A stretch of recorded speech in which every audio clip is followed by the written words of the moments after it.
Hello everyone, I am Avinash Pawar. Today we are going to study history subject of class 8, topic second and second part, from trade to territory the company establishes power.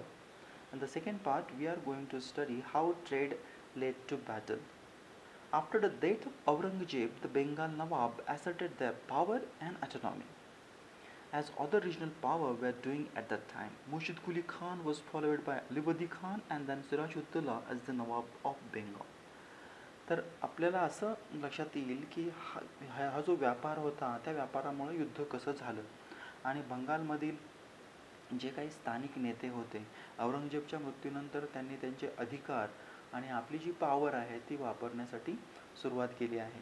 मग हे आपली खाली चित्रामध्ये तीन जे नवाब दिसत आहेत, मुर्शिद कुली खान, त्याच्यानंतर अलीवर्दी खान आणि सिराज-उद-दौला, हे बंगालचे नवाब होते.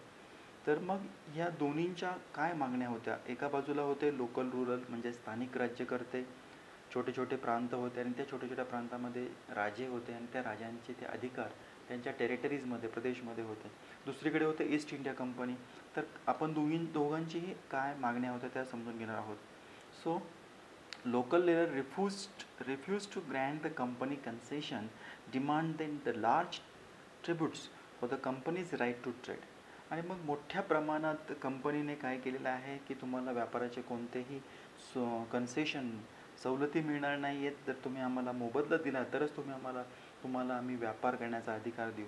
Stopped from expanding it's fortification. तुम्ही जसं ह्या खालच्या चित्रामध्ये दिसत आहेत की किल्ले जे उभारलेले आहेत इथून पुढे तेही तुम्ही उभारायचे नाहीत. So company was depriving the Bengal government huge amount of revenue and undermining the authority of the Nawab.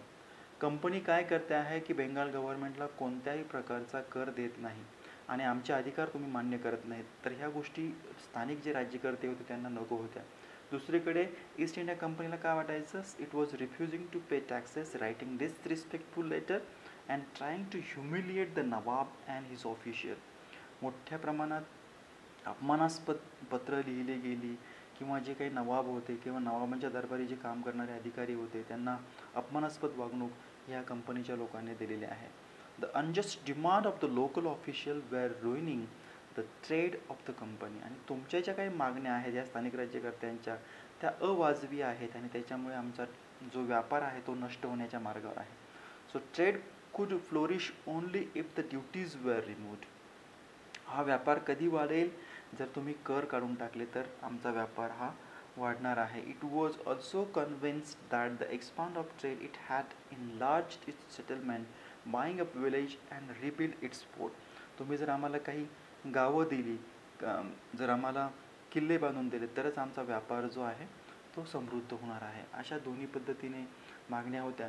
आणि आता असा कोणता राजा आहे, स्थानिक राजा आहे, त्याला असं वाटेल की परदेशातील लोक आमच्या इथे यावेत, त्यांनी आमचा मसाल्याचे पदार्थ, कापड, सुती कापड, रेशीम, मसाले घेऊन परदेशात जावं आणि आम्हाला कोणताही कर न देता त्याने स्वतः किल्ले बांधावेत, सैनिक ठेवावेत, असं कोणालाही आवडणार नाही.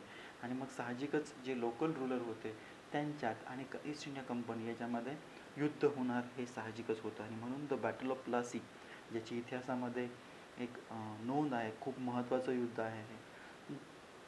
The company here wanted a puppet ruler and Siraj ud Daulah's rival become the nawab. तर कंपनीला काय पाहिजे होतं की एक पपेट रूलर पाहिजे होता जो त्यांना व्यापारामध्ये सवलती देईल, बरोबर, व्यापार करू देईल. आणि म्हणून त्यांनी सिराज-उद-दौलाचा जो रायवल होता, शत्रू होता, त्याला नवाब करण्याचा प्रयत्न केला होता. So Siraj ud Daulah's demanded stop meddling in the political affair of his dominion, stop fortification and pay the revenue. आता हे जर सिराज-उद-दौला कळाल्यानंतर सिराज-उद-दौलाने सांगितलं की आमच्या राजकारणामध्ये तुम्ही बिलकुल हस्तक्षेप नाही करायचा, किल्ले इथे बांधायचे नाहीत आणि आम्हाला जो कर आहे तो कर तुम्ही द्यायचा आहे. आणि मग साहजिकच ही निगोशिएशन दोन्ही बाजूनी फेल झाल्यानंतर मग काय झालेलं आहे, the Nawab marched with 30,000 soldiers to the English factory at Kasim Bazar, captured the company officer and locked the warehouse, disarmed all Englishmen and blocked English ship. Then he marched to Calcutta to establish control over the company's fort there. आणि मग Qasem बाजार येथे सिराज-उद-दौला जो आहे तो 30,000 सैनिकासह तिथे गेलेला आहे. तेथील कंपनीचे जे काही ऑफिशियल होते, त्यांना ताब्यात घेतलेलं आहे. तेथील सर्व जो काही स्टोअर हाऊस आहे ते ताब्यात घेतलेलं आहे. त्यांचे हत्यारं सगळे ताब्यात घेतलेले आहेत. इंग्लिश शिप जे आहेत ते कुठेही व्यापारासाठी जाण्यासाठी बंदी त्याला केलेली आहे. आणि नंतर तो कलकत्ता येथे गेलेला आहे आणि तेथील जो किल्ला आहे कंपनीचा तोही ताब्यात घेतलेला आहे. आता ही न्यूज ऐकल्यानंतर फॉल ऑफ कलकत्ताची the company official in Madras sent forces under the command of Robert Clive. मग रॉबर्ट क्लाईव्हच्या नेतृत्वाखाली काही सैन्य पाठवण्यात आलेलं आहे आणि ही reinforced by naval fleet. A prolonged negotiation with the Nawab followed by finally in 1757 Robert Clive led to the company's army against Sirajuddaulah Plassey. त्याने पण खूप सारं निगोशिएशन चर्चा करण्याचा प्रयत्न केलेला आहे आणि शेवटी 1757मध्ये रॉबर्ट क्लाईव्हने सिराजुद्दौला ह्या दोघांमध्ये प्लासी येथे युद्ध झालेलं आहे. परंतु हे जे युद्ध आहे हे युद्ध न लढताच तो सिराजुद्दौला हारलेला आहे. का? One of the main reason the defeat of the Nawab was that the forces led by Mir Jafar, one of the Siraj-ud-Dowla's commander, never fought in the battle. So Clive has managed to secure his support by promising to make him Nawab after crushing the Siraj-ud-Dowla. त्याने ह्या सिराजुद्दौलाला सांगितलं होतं की सिराजुद्दौलाचा जो commander होता मीर जाफर त्याला सांगितलं की तू आम्हाला मदत कर आणि मग तुला सिराजुद्दौलाचा पराभव झाल्यानंतर नेक्स्ट नवाब तूच असतील आणि मग त्याला फितूर केलं आणि मग लढताच सिराजुद्दौला हे युद्ध हारलेलं आहे. तर पहिल्या चित्रामध्ये तुम्हाला रॉबर्ट क्लाईव्ह दिसतोय, दुसऱ्या चित्रामध्ये मीर जाफर आहे आणि तिसऱ्या चित्रामध्ये बॅटल ऑफ प्लासी आपल्याला पाहायला मिळते. सो मग नंतर काय झालेलं आहे, Mir Jafar made the Nawab of Bengal. After the defeat at Plassey, Sirajuddaulah was assassinated and Mir Jafar made the Nawab. So this was actually company still did not want the responsibility of administration and their prime objective was to expansion of trade. त्यांचं main उद्दिष्ट होतं की आम्हाला territories नको आहेत, आम्हाला फक्त व्यापार करायला मिळाला म्हणजे बस झालं. सो ॲक्च्युली काही दिवसानंतर असं झालं की मीर जाफर जो होता he also needed to maintain the basic appearance of dignity and sovereign. आता कोणताही राज्यकर्ता एकदा राजा झाल्यानंतर त्याला असं वाटतं की आम्हाला स्वतःला काही सन्मान आहे की नाही किंवा मला स्वातंत्र्य आहेत की नाही, मला काही अधिकार आहेत की नाही, म्हणून त्याने इंग्रजांना विरोध केलेला आहे. आणि मग काय झालेलं आहे, so when Mir Jafar protested, the company deposed him and installed Mir Qasim in his place. आणि मग त्याच्याऐवजी त्यांनी कंपनीने हा मीर जाफरला काढून मीर कासिमला ठेवलेला आहे. परंतु जसं मीर जाफरला वाटत होतं तसंच मीर कासिमलाही वाटलेलं आहे की he also wanted to maintain the basic appearance of dignity and sovereignty. स्वातंत्र्य पाहिजे, मलाही माझे अधिकार पाहिजे, मी ब्रिटिशांचंच फक्त ऐकणार नाही असं त्यालाही वाटू लागलं.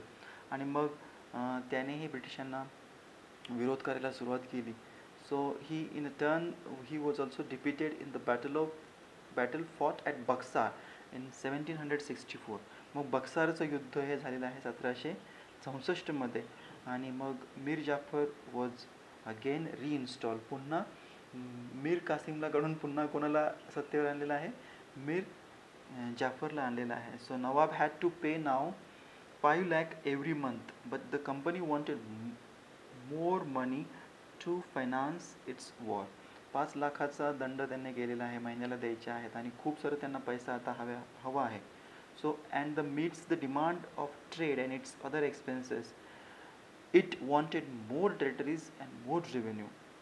सो खूप सारा पैसा त्यांना पाहिजे होता कारण कंपनीच्या ज्या काही सैन्यावर होणारा खर्च, व्यापारावर होणारा खर्च पाहिजे होता. आणि याच्यामध्येच Mir Jafar died in 1765. The mood of the company had changed. Having failed to work with the puppet Nawab, Clive declared that we must become Nawab ourselves. आणि मग मीर जाफरचा मृत्यू झाल्यानंतर 1765 नंतर कंपनीचा मूड चेंज झाला आणि त्यांनी सांगितलं की आता आमचे नवाब आम्ही स्वतः नवाब होणार. आणि मग नवाब झाल्यानंतर तुम्हाला माहितीच आहे की कशा पद्धतीने in 1765 the Mughal emperor appointed the company as a diwan of the provinces of Bengal. आणि मग अशातच बंगाल मुघल सम्राट जो आहे त्यानेही परवानगी दिलेली आहे दिवाण म्हणून इंग्रजांना. आणि मग that diwani allowed the company to use of the vast revenue resource of Bengal. मोठ्या प्रमाणात बंगालची जी नैसर्गिक साधन संपत्ती आहे, कर आहे, याचा वापर करण्यासाठी बंगालमध्ये इंग्रजांनी ईस्ट इंडिया कंपनीने सुरुवात केलेली आहे. The solve the major problem that company had earlier faced from the early 18th century. Its trade with India had expanded, but it had to buy the most of the good in India with the gold and silver imported from Britain. This was because at this time Britain had no goods to sell in India. The outflow of gold from Britain slowed after the Battle of Plassey and entirely stopped after the assumption of Diwan. Now, revenue from India could finance companies' expenses. This revenue could be used to purchase cotton, silk, textile in India, maintain the company's troops to meet the cost of building in the company's fort and offices at Calcutta. तर मोठ्या प्रमाणात कर दिवाणी मिळाल्यानंतर काय झालेलं आहे की पूर्वी सोनं चांदी देऊन हा सगळा भारतातील जो काही सुती वस्त्र आहे, रेशीम आहे, मसाले आहे घ्यावे लागायचे. परंतु प्लासीचे युद्ध झाल्यानंतर आता त्याची काही काळजी राहिली नाही, कारण रेव्हेन्यू दिवाणी मिळालेला आहे, खूप सारा कर आता गोळा करतोय आणि मग सोनं चांदी द्यायची आता काही गरज राहिलेली नाही. आणि हा जो कर होता त्याच्याद्वारे कंपनीचे जे एक्सपेन्सेस आहेत, कंपनीच्या सैन्यावर होणारा खर्च, व्यापारावर होणारा खर्च हा भागवला जात होता. आणि पहिल्या चित्रामध्ये आपल्याला बॅटल ऑफ बेक्सार पाहायला मिळते, दुसऱ्या चित्रामध्ये मीर कासिम याचं हे चित्र आहे. Now company official become nabobs. So कंपनीमधील हे जे सगळे जे काही सर्वंट होते, so each company servant began to have a vision of a living like Nawab. कंपनीचे सगळे लोक जे आहेत त्यांना नवाब झाल्यासारखं वाटत होतं. इनफॅक्ट आपल्याला जर एक उदाहरण घेता येईल की रॉबर्ट क्लाइव्ह जो आहे, he himself amassed a fortune in India. He had come to Madras, now Chennai, from England in 1743 at the age of 18. When in 1767 he left India, his Indian fortune was 4,11,002 pounds. Interestingly, when he was appointed the governor of Bengal in 1764. आपल्याला Robert क्लाइव्हचं उदाहरण घेता येईल. 18 वर्षाचा असताना 1743मध्ये तो आला आणि नंतर 1767मध्ये तो भारतामधून निघून गेला. तर खूप मोठी संपत्ती जी आहे, जवळपास 4,11,002 एवढा पाऊंड त्याने संपत्ती गोळा केली होती ज्यावेळेस तो गव्हर्नर म्हणून बेंगॉलचा होता तो.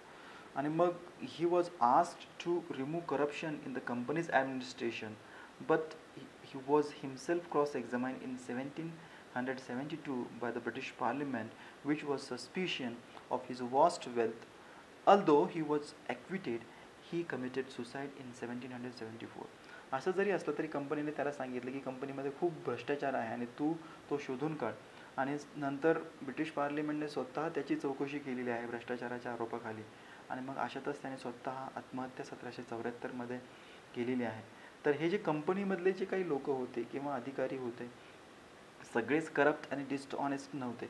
So many of them came from humble background and their uppermost desire was to earn enough in India and return to Britain and lead a comfortable life. मोठ्या प्रमाणात भारतातून पैसा गोळा करणं आणि एक चांगलं सुखकर जीवन भारतामध्ये जाऊन आपलं इंग्लंडमध्ये जाऊन जगायचं आहे, अशा पद्धतीने त्यांची हा जीवन जगण्याचा हा मार्ग होता.